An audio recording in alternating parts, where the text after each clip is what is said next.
Hey, welcome back.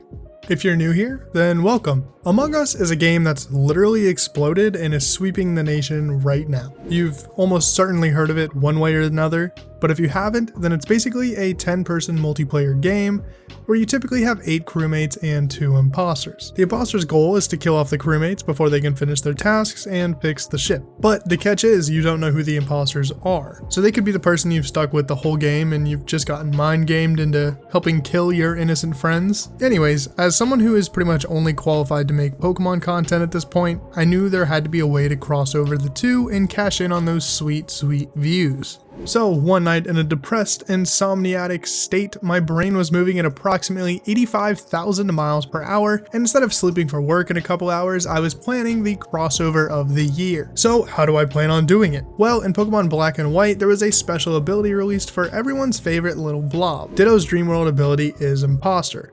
So with the power of ROM editing, I randomly picked 6 mons and slapped on the ability Imposter. Then I picked 6 more mons randomly and changed their second ability to Imposter, so they would have roughly a 50-50 chance to have Imposter as sort of traps. So the mons could be anything and I wouldn't have the slightest clue. I'm definitely going to have to pick my battles wisely here because I never know what's on the other side. It's kind of like a Pokemon Minesweeper, I guess. Well, no, it's Pokemon but Among Us algorithm. So I decided to pick up my copy of Pokemon White and get to work. Here are the rules. I'm limiting myself to the first 6 Pokemon I obtain or catch, and those are my certified crewmates. So what I did from there is I planted 6 guaranteed imposters, 1 for each crewmate, into the game. I also gave 6 Pokemon the second ability as imposter, so it's essentially a 50-50 chance for them to appear. I then decided to just randomize the trainer mons, starters, and wild Pokemon because it would not be fair for me to go out of my way to avoid the imposter mons. Now, if I happen to find one of these imposters, the Pokemon it transforms into dies. So essentially, I have 6 lives, and once I lose them all, I lose the game. So my crewmate's and I's task is to beat the game, and the imposter's goal is to take out my team. Make sense? This will definitely be an interesting one. Let's aim for 5,000 likes on this one, and if you're new here, don't forget to subscribe and ring that bell so you never miss an upload. I was looking at my YouTube stats, and 92% of the people that watch my videos aren't subscribed. So I want to challenge you to flip the numbers. Anyways, let's get into the video. So I start this journey out naming myself Whoop. Grab a random starter that is Galvantula as suggested by my friends. Was Galvantula the best choice? Probably not, but I did it anyway. I'm quickly thwarted though, as not even in the first town this happens. This is gonna be the run. I can feel it. I grabbed myself a Dino and it's got Dragon Rage, so basically it's an early game cheat code. I grabbed this Axew as well, cause I guess I'm building up a dragon army. We make it a bit farther this time, but then this happens. Takes 3 and 4, I got up to Berg, and then my save got corrupted, and I'm not going to script those, but yeah, that happened, and I was not a happy camper. Not in the slightest. After multiple attempts and various saves corrupting, I decided to give it one more go. You see, statistically, I missed the mark by a lot. The current odds of finding an imposter were about 1 in every 10 battles. I don't think I can beat the game in under 100 battles, so I decided some things gotta change. So instead of only having 5th gen Pokemon, I'm gonna throw in every Pokemon, which would raise my odds from 1 in every 10 battles to 1 in every 100 battles or something like that. Plus the 50-50 mons, I think it's still possible to do this. This is the last run I'm doing, and if I lose here, well, I don't know, maybe if you like it, I'll bring it back. Hopefully the emulator also doesn't crash, or you will see a grown man cry today.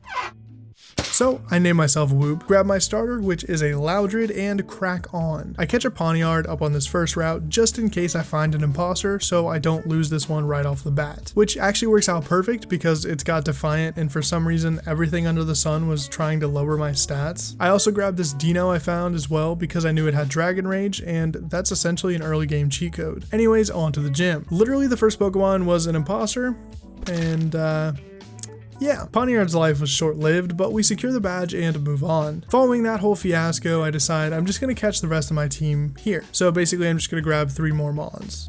I pick up a Crobat, an Alakazam, and a Trico. Now with my 6 crewmates locked and loaded, I don't have to worry about that anymore. From there, we take out Lenora, sweeping with the almighty Dragon Rage since we're still pretty early in the game. I found a Ditto over in the woods here, which doesn't mean anything. I just thought it was a funny little cameo from our inspiration. Jumping ahead to Berg, I'm gonna cut out a majority of the story for this because, let's be honest, who cares?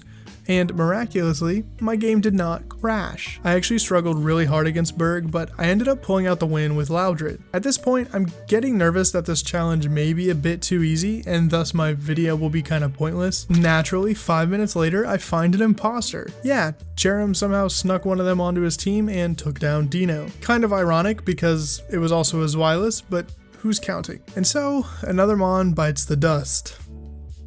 Jumping forward a bit, we take down Elisa. She was a lot easier than I was expecting, but it's about time. I was kind of mad playing this game because the leveling system is a bit whack, and some trivia for you, you actually gain less XP if you're a higher level than the Mon you're killing. So it's just not a good time. On top of that, it felt like my team was just a bunch of wet noodles. But enough of that, I got the win, and that is the most important part. After that, I stopped by the studio because I have to drip my Grovyle down. After making him feel pretty as can be, it's time to crack on and take down Clay, which was pretty easy as he didn't have much to stand in my way. After that, I take out Bianca, Grovyle evolves, and I ring the big bell at the top of the tower. By the way, that's what you should do right now down there. After that, I smashed through Skyla pretty much without a problem, nabbed the 6th badge, and made out like a bandit. Then my Exploud that I just got died off to an imposter from this random guy that I didn't even have to battle. Jumping over to Bryson in the 7th gym, we're down to 3 Mons now, and with this crudely stitched together team, we're attempting to crack on. I have in my notes here, Epic Cinema, and as I'm writing this, I was very confused until I watched the footage back. After that, I caught up a barrel for HMs, which I didn't even think I needed. Taking on Bianca again right before the Dragon Gym. Turns out she had a Cryogonal with Imposter, and down goes Crobat. And here I was wondering if this would be too easy, and now I have 2 Pokemon left alive. Iris had a pretty easy team that Alakazam just swept through with ease. Now that all that's out of the way, it's time to hit Victory Road. I end up losing Alakazam like right as soon as I enter this, in that fight against Cherrim. So basically, now this is a Sceptile solo run. I clean up that fight, stumble my way through Victory Road, and come upon the Elite Four. By this time, my Sceptile is already pretty high leveled, and the Elite Four members don't really have any good Mons, so I don't really struggle too much on anyone. I did forget to put Alakazam and Bidoof in the box though, but it's not a big deal, I just had them die. Moving on to End's Castle, I'm forced to catch this Tornadus, so it doesn't count towards my team, but I was thinking, like, what if it had Imposter? Like, I've made it all this way just to have this have Imposter, or even N or Getsus. While that would be hilarious, it wouldn't make for the best content, but whatever, this is my last take anyways. I'm gonna montage the N and Getsus battle though, because I can't be asked to commentate, and I don't want any deniers out there saying I cheated or something, so I'll show you the champion battle.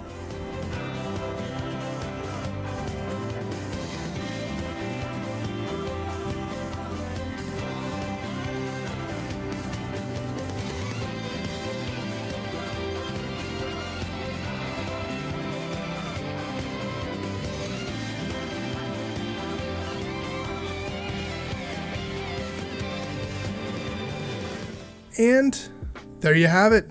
Credits. We got the dub. The crewmates won and the imposters lost. This was actually a really fun video, and I hope you all really enjoyed. If you're curious about the imposters, I'll throw them up on screen now. Maybe next time we'll be the imposters or something. If you want more Among Us themed videos, let me know. This was a pretty fun one, and I wouldn't mind experimenting. Anyways, it's time for me to go play some real Among Us.